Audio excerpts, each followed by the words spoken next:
यही साथियों, प्रदेश में प्रचार थम चुका है 14 लोकसभा सीटों पर। लेकिन जहां जीत का तिलिस्म भारतीय जनता पार्टी के पास था 2019 में, 2014 में 14 सीटों पर, वही तिलिस्म को अखिलेश यादव ने, राहुल गांधी ने पटक पटक के तोड़ दिया है। वही तिलिस्म को जनता ने पैरों तले रगड़ कर फोड़ दिया है। 14 सीटों में से एक सीट सिर्फ इंडिया गठबंधन चुनाव जीता था और रायबरेली सोनिया गांधी जीती थी। लेकिन जो खबरें आ रही है जमीन से, जो खबरें निकलकर सामने आ रही हैं, भारतीय जनता पार्टी 2024 के चुनाव में 10 सीटें हारने जा रही है। पांचवें चरण के उत्तर प्रदेश के चुनाव में आप इस वीडियो पर पहली बार आए हैं तो अगर आप इंडिया गठबंधन से मोहब्बत करते हैं तो इस चैनल को सब्सक्राइब कर लीजिए, अगर आपका मन मोहब्बत करे तो साथियों। तो चलिए आज जानेंगे कौन सी वैसे 10 सीटें हैं जो इंडिया गठबंधन 14 में से 10 सीटें चुनाव जीत रहा है। पांचवें चरण में प्रत्याशी का नाम भी लेंगे और लोकसभा क्षेत्र का नाम भी बताएंगे। आप भी राय दीजिएगा। अंधभक्त आएंगे और कहेंगे अब पांचवें चरण में 14 की 14 सीटें क्लीन स्वीप भाजपा जीतेगी। लेकिन सपने मत देखो भाइयों, क्योंकि सपना अब इंडिया वाले देखने जा रहे हैं। जो हकीकत है मैं आपको, आप लिख लीजिए, नोट कर लीजिए, लिस्ट निकाल लीजिए कहीं, और फिर जब चुनाव परिणाम आएगा 4 जून को हम और आप मिलेंगे। फिर वीडियो बनाऊंगा एक एक लोकसभा वाइज का और जिक्र करूंगा कि कहां से कौन जीता, कितने वोटों से जीता, क्यों हारा, कैसे हारा। तो चलिए शुरू करते हैं। उन 14 लोकसभा के बारे में जानते हैं, कौन प्रत्याशी है और कौन चुनाव लड़ रहा।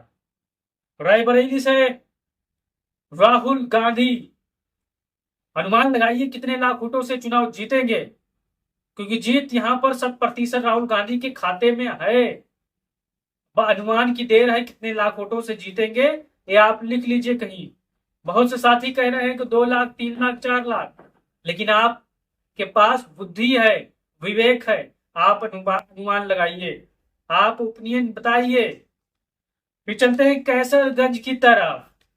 कैसरगंज देश प्रदेश में काफी फेमस है सीट, लेकिन यहां पर सीट फंसा दिया है अखिलेश यादव ने, राहुल गांधी ने। जाति, पीडीए, पिछड़ा, दलित, अल्पसंख्यक का जो फार्मूला है, ब्रजभूषण शरण सिंह को यहां पर हालत खराब किए हुए साथियों। उनसे मुंह से तो निकल रहा है हम यहाँ 4 लाख वोटों से जीतेंगे, 5 लाख से जीतेंगे, लेकिन जो जमीन की सच्चाई है कैसरगंज के लोगों को पता है। जो रिपोर्ट आ रही है, जो जमीनी हकीकत आ रही है, यहाँ पर भारतीय जनता पार्टी के प्रत्याशी की हालत बहुत खराब हो चुकी है साथियों। अब वो मुगालते में मत रहे कि 3 लाख से जीतेंगे कि 4 लाख से जीतेंगे। इस बार भगत राम मिश्रा बहुत ही मजबूती के साथ चुनाव लड़ रहे हैं साथियों। यहाँ पर चुनाव जीत हार का बस 10 से 15,000, 20,000 का अंतर होगा, ये आप लिख लीजिए कहीं। फिर गोंडा से श्रेया वर्मा, आज डिम्पल यादव ने इनके पक्ष में रोड शो करके इनकी जीत पक्की कर दी है साथियों। गोंडा वालों खुशियां मनाओ कि आपको नया नौजवान एमपी मिलने जा रही है श्रेया वर्मा के रूप में। आप गोंडा के होंगे तो आप ये वीडियो फैला दीजिए अपने गोंडा वालों तक और जय जयकार करिए अखिलेश यादव का। गोंडा का भविष्य संवरने वाला है। नई नौजवान एमपी श्रेया वर्मा बनने जा रही हैं। लड़ाई कांटे की टक्कर है। अब यहाँ पर भारतीय जनता पार्टी के प्रत्याशी जमानत बचाने के लिए चुनाव लड़ेंगे। फिर बाराबंकी की बात करते हैं। तनुज पुनिया का हाल भी बहुत बढ़िया है साथियों, बढ़िया से बहुत बढ़िया है। बाराबंकी के लोगों ने, बाराबंकी के नौजवानों ने, बाराबंकी के किसानों ने, बाराबंकी के पढ़े लिख रहे हमारे जो बेरोजगार भाई हैं, उन्होंने फैसला किया है कि इस बार कांग्रेस पार्टी के तनुज पुनिया को एमपी बना के भेजेंगे और उनसे नौकरी रोजगार के अवसर लेंगे साथियों। तो बाराबंकी के जितने भी लोग होंगे इस वीडियो में अपनी राय जरूर दीजिएगा। फिर फैजाबाद की तरफ चलते हैं। वही फैजाबाद जो फेमस है देश प्रदेश में, दुनिया में। यहाँ पर भारतीय जनता पार्टी चाहे कोई भी तिकड़म कर ले, चाहे कोई भी आंकड़ा फिट करवा ले, ईडी सीबीआई चाहे जो कर ले, लेकिन यहाँ पर समाजवादी पार्टी इंडिया गठबंधन के प्रत्याशी अवधेश प्रसाद जी 9 बार के विधायक हैं और ये चुनाव निकाल चुके हैं भाइयों। फिर कौशाम्बी लोकसभा से नौजवान प्रत्याशी पुष्पेंद्र सरोज भाई मैदान फतेह कर चुके हैं भाइयों। ये किसी चीज से कोई चीज छिपा नहीं है। इनके साथ पीछे बैकअप में राजा भैया है, उसके बैकअप के पीछे उनके पिता इंद्रजीत सरोज हैं, उसके पीछे बैकअप में अखिलेश यादव हैं, उसके पीछे बैकअप में राहुल गांधी है, उसके पीछे बैकअप में प्रियंका गांधी है साथियों। इतना बैकअप लेकर चल रहे हैं कि भारतीय जनता पार्टी की जो सोनकर प्रत्याशी हैं उनकी जबान से लड़खड़ाहट, हड़बड़ाहट, झुलझुलाहट देखने को आप मिल रही है साथियों। फिर चलते हैं फतेहपुर की तरफ। समाजवादी पार्टी के नरेश उत्तम पटेल साहब प्रदेश अध्यक्ष पूर्व में और नौजवानों के धड़कन मजेदार नेता मैदान फतेह कर चुके हैं। ये आप लिख लीजिए, नोट कर लीजिए। फतेहपुर के आसपास के होंगे तो आपको हर चीज पता होगी, मालूम होगी कि कौन चुनाव जीतने जा रहा है साथियों। फिर मोहनलालगंज से आर के चौधरी साहब, ये भी मैदान चुनाव जीत चुके हैं क्योंकि इसमें जनता चुनाव लड़ रही है और लखनऊ का वो हिस्सा, लखनऊ में 2 लोकसभाएं आती है साथियों, एक मोहनलालगंज एक लखनऊ लोकसभा।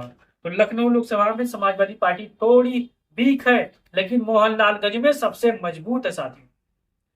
फिर चलते हैं अमेठी की तरफ। किशोरी लाल शर्मा ये भी मैदान जीत चुके हैं। एक बड़ी हार की तरफ सिलेंडर वाली मैडम स्मृति ईरानी आगे बढ़ती हुई साथ।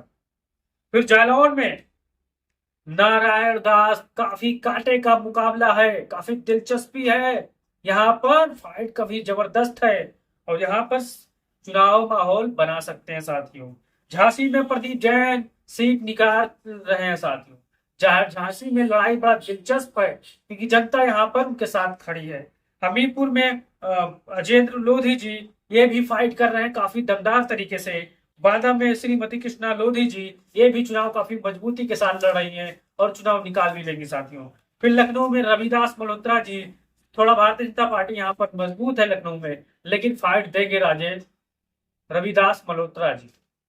अब मैं आपको बता दूं 14 में से सिर्फ 4 सीट ही भारतीय जनता पार्टी लड़ाई में दिख रही है। उसके बाद 10 में से 10 की जो 10 सीटें हैं समाजवादी पार्टी एकदम फ्लाइट मोड में सीधे सीधे जीत के विनिंग जोन में है साथियों।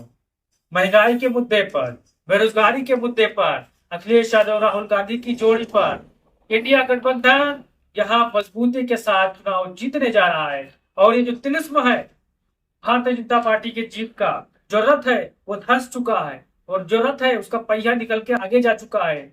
उत्तर प्रदेश में एक इंजन दूसरा इंजन आपस में टकरा रहा है, उस इंजन के टकराव से गरीब जनता का फायदा होने वाला है क्योंकि गरीब के खाते में चाहे वो महिला हो चाहे बुजुर्ग हो, अब अखिलेश यादव राहुल गांधी लाखों रुपए भेजेंगे सरकार जब बनते ही साथियों।